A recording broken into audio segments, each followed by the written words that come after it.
Jim Peterik, the former founding member of the band Survivor, has released his new book, Through the Eye of the Tiger, and it's set for release today. He will promote it in New York with a special signing and an acoustic performance. The book details his escape from bullies when he was young through his musical career, including a singer change for Survivor, right after Eye of the Tiger became the group's biggest single, thanks to the blockbuster movie Rocky III. He talked about switching from Dave Bickler to Jimmy Jameson, giving the band new life and more hit ballads. We had just lost Dave Bickler. He needed time for his throat to recover. We just had obviously a major success with Eye of the Tiger, and then we did another album, and he knew he couldn't go any further, so we started holding auditions. And there was some horrible singers, and then there was some good singers, really good singers, like Kevin Chalfant, who later became The Storm. He auditioned the day before Jimmy.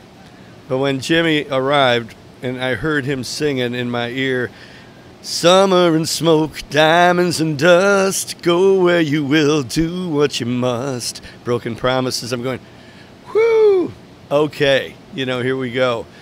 And it was just a life-changing moment, and I found the voice that I most enjoyed working with and writing for. While noting that he wasn't as debaucherous as members of Motley Crue and the Rolling Stones, his take was being the normal guy, overcoming adversities as chaos swirled around him.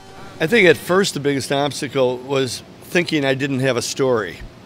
I didn't have the drama. I didn't have the train wrecks of Motley Crue and Keith Richards, And I'm going, where's the tension, But as I was writing it and it started unfolding, I realized there was enough tension there. There was inner band struggles. There was trying to keep a marriage together after being on the road for 10 years in the 80s.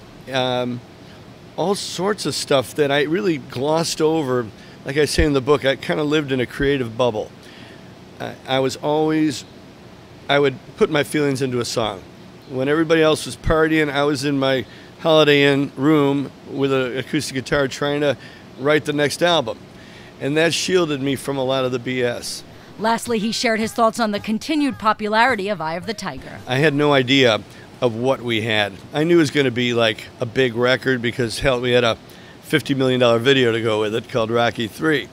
So that didn't surprise me, but what would have surprised me would be to know that we're still talking about in 2014 and that every generation discovers it and makes it their own.